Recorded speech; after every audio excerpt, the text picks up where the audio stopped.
India's ruling Bharatiya Janata Party continues the assault on Kashmiri culture and identity and imposes its Hindu ideology on occupied Jammu and Kashmir.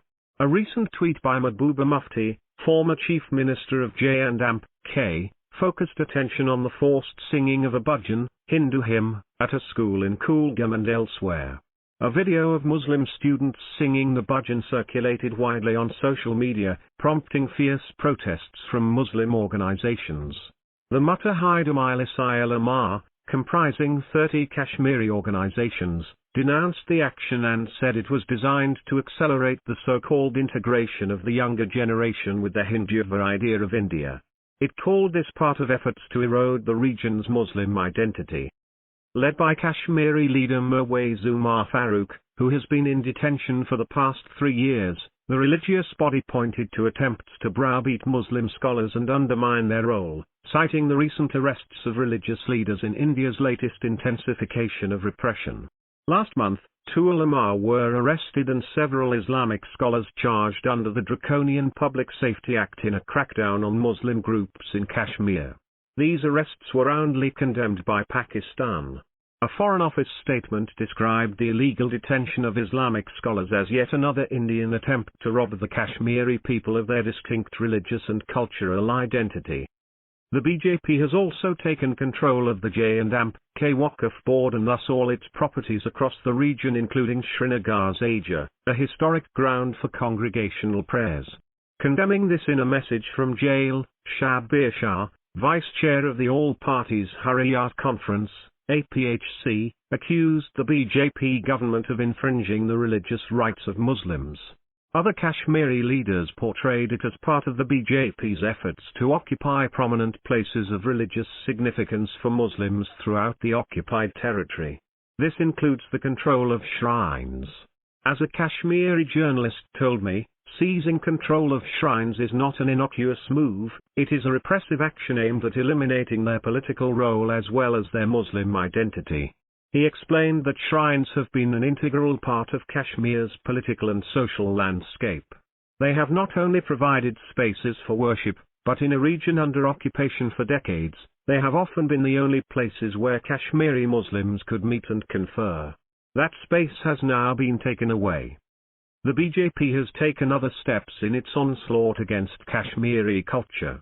For the past 100 years or more, Urdu was the official language of J&K, but in 2020, India's ruling party ended Urdu's exclusive status by legislation that made Hindi, Kashmiri and Dogri official languages in J&K, in addition to Urdu and English. There are moves afoot to change the script of the Kashmiri language from Nastaliq to the Devanagari script. Kashmiri sources in the occupied valley say this has already been done unannounced and unofficially. The BJP is trying to disempower Muslims and erode their religious and cultural identity in the occupied region. A series of actions to disempower Kashmiris and change the Muslim identity of Kashmir have followed India's illegal annexation of J&K on August 5, 2019.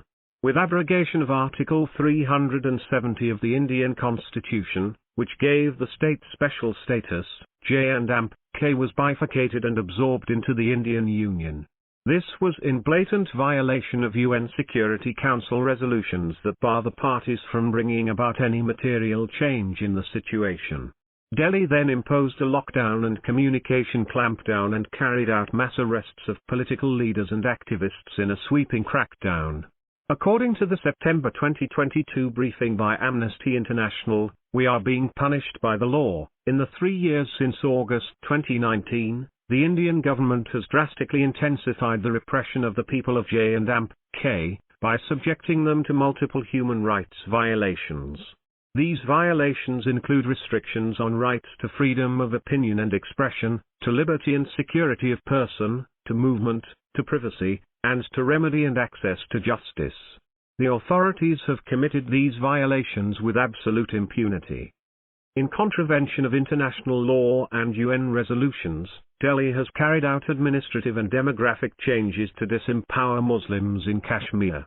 It introduced new domicile rules and has, since August 2019, issued over 3.4 million so-called domicile certificates to non-Kashmiri outsiders, who were made eligible after abrogation of Article 370 and 35A of the Indian Constitution. This action resembles Israel's illegal settlement policies and is characteristic of tactics used by occupiers. The Modi government also proceeded with a plan to gerrymander electoral constituencies to give Jammu greater representation to reduce Muslim representation and shift the political balance to Hindus in the region. The plan to carve out new constituencies was announced by India's Delimitation Commission in May 2022. This gives Jammu 6 more seats in the 90-member J&K Assembly, while Kashmir is to be given 1 more. This will take Jammu's total seats to 43, leaving Kashmir with 47. The malign intent of this move is evident from the fact that Kashmir Valley's population was close to 7 million while Jammu's population is 5.3 meters according to the 2011 census, the last India held. Estimates of Kashmir's current population are obviously higher. The aim behind this delimitation is to hold elections that the Modi government could then claim have normalized the situation and endorsed its August 2019 action. But this plan has met fierce resistance from Kashmiri leaders, including traditionally pro-Indian politicians who in the past participated in elections, consistently boycotted by the APHC for being sham exercises. All have called the plan unacceptable and rejected it as a travesty of the principle of one man, one vote. In July, the chief electoral officer in the occupied valley announced granting voting rights to any Indian citizen, even temporary residents, in another attempt to change the region's demography. Can the Modi government achieve these sinister objectives? Can Kashmir's Muslim identity be so easily obliterated by coercive measures and administrative diktats? These actions have in fact only intensified anger and resentment among the people of Kashmir and reinforced their will to resist the injustice of occupation. As Farooq Abdullah, former Chief Minister of J&K, warned not long ago, Kashmir could explode like a volcano. The writer is a former ambassador to the US, UK and UN. Published in Dawn, October 3, 2022.